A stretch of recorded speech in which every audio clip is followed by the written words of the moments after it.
Hello YouTube, Jolly Green 1990 here to do a Black Adam review. This is for the movie. I loved the movie. What I've started to do for my reactions and reviews is break things up. So I have two parts. I have the lore, I have the action. I'm a big action guy, that's just who I am. For this, I'm going to break it up into two parts. Before I break it up, I'm going to start off with what I remember from Black Adam from the comics. Specifically, the DC New 52. My understanding from that one was essentially Black Adam was the uncle of the hero. So the hero went to his uncle. He's like, this is back in the ancient city. He's like, hey, uncle, I found someone who can help save us. I have these magic words. He's like, uncle's like, okay, really show me. And literally, his uncle pulls a knife and he says the word Shazam. He stabs him. Then he goes on a rampage, killing the people. We don't hear about the demon or anything from what I remember. Now, obviously, there is traces to the demon in the comic, and specifically the fact that when he kills himself, the demon has the names of evil god that give him the actual power, as we saw in the movie. Now, another version I want to touch on that I'll jump to the end kind of goes to this Black Adam from some of the newer comics. Remember, actually does rule over the city, the country, and more specifically, as long as he stays within his little bubble, they leave him alone. And so I like that they connected that with Waller. Waller essentially said, let this be your prison. You stay here, we'll leave you alone. One thing that was very different, because in the Black Adam versus Superman movie, I believe the animated, you can correct me wrong, when Black Adam says the word Shazam, he turns to his old self, but because it's been 5,000 years, he disintegrates. I'm happy they didn't do that, but I thought it was very interesting that he actually turns old. He can get wounded, so he could actually die in his mortal form. If you're 5,000 years old, I was expecting even more of a shock or something to his body. I mean, there's viruses and all that. Now, obviously, you could say he was protected by a magical immunity and all that. Just saying, I was expecting a little more. I still thought the way they did with the skinny body, because it wasn't like super, it still looked a little okay. I liked that. I liked the fact that it was his son that was the hero, and that his son could physically give the powers to another person, not just transfer, take the whole embodiment of it and give it. I thought that was extremely interesting and a bold move on Warner Brothers and The Rock to do that with this character, which I was happy to see, but I thought that was very interesting. So when it comes to the lore, I thought it was very good because you had kind of that connection between the story, the Ancient Kingdom. You had Inner Gang. I want to see more of them in the future because that typically is a Superman group of bad guys. And so I'm excited to see what they do. That the lore was good. Eternium, which to me refers to the element they were hunting for, and then actually made the crown of Sobek, which led to the demon Sobek. Refers to the Rock of Eternity, where the Wizard and the other heroes are. So that's what Eternium, the rock, the magical mineral. And with that, I thought it was interesting that that could actually hurt Black Adam. Because in the mainstream comics, from what I remember, that was only later. It might have been earlier, but they didn't really introduce it. I haven't really read a lot of deep Shazam and Black Adam comics. It's more of Batman, Superman, Flash. Batman's big for DC because there's a lot of them. Hulk, Spider-Man, switching to Marvel, X-Men, Avengers. Those are the big ones for me. Now, there's a lot of others too, but those are the main, because when I go to the library, that's what I get my hands on. And so to me, to see the Rock of Eternity kind of connected to the Eternium, I liked. I like the fact that you have the city is under siege, that they have a statue of the Earth hero. And the fact that people don't care about killing. They're just happy someone's stepping up. This is their hero. This is their guy.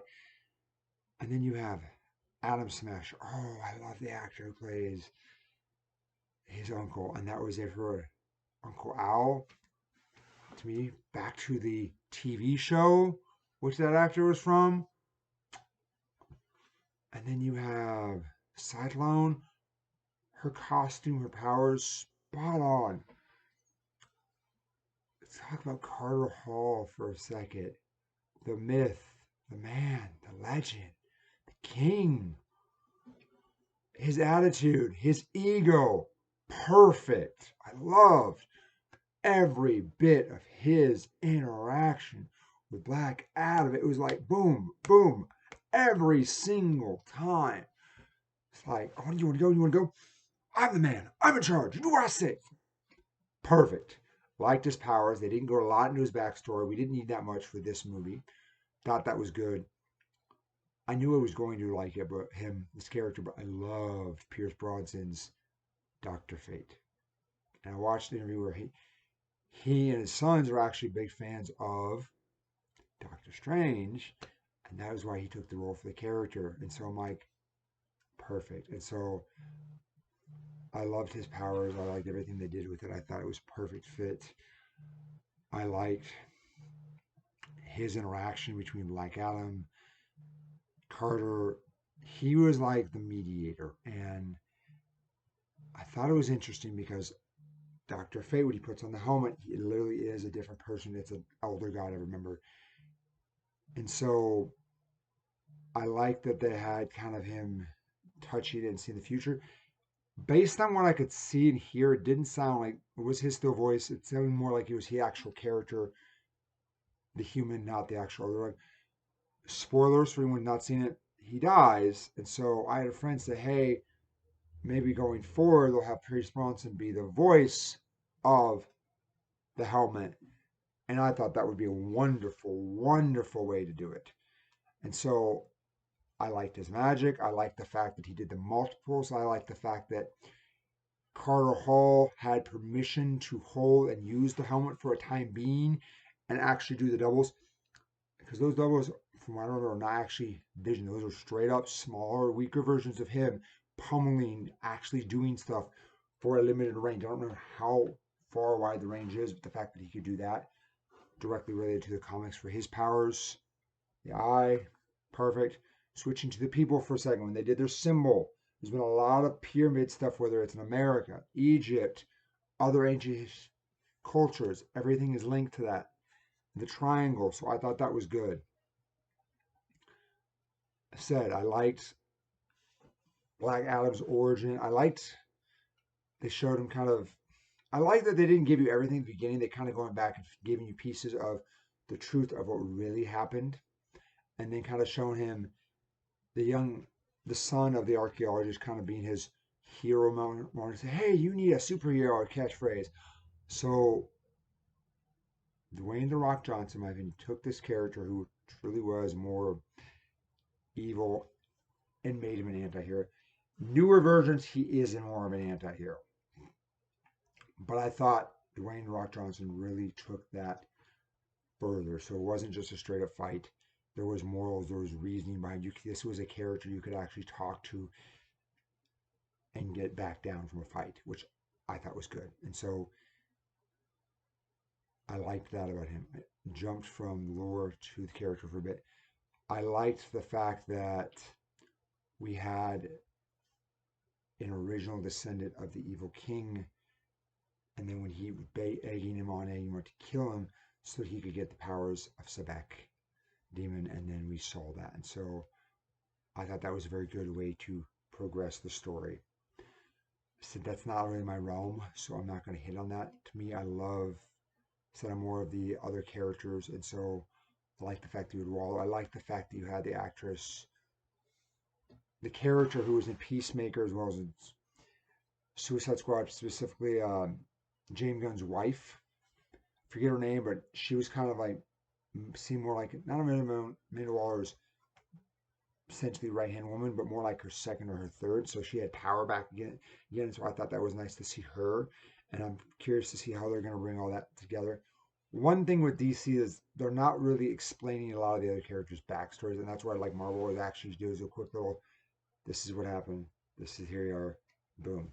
Whereas DC's like, and then they're going, oh yeah, I got my powers because of this, real quick.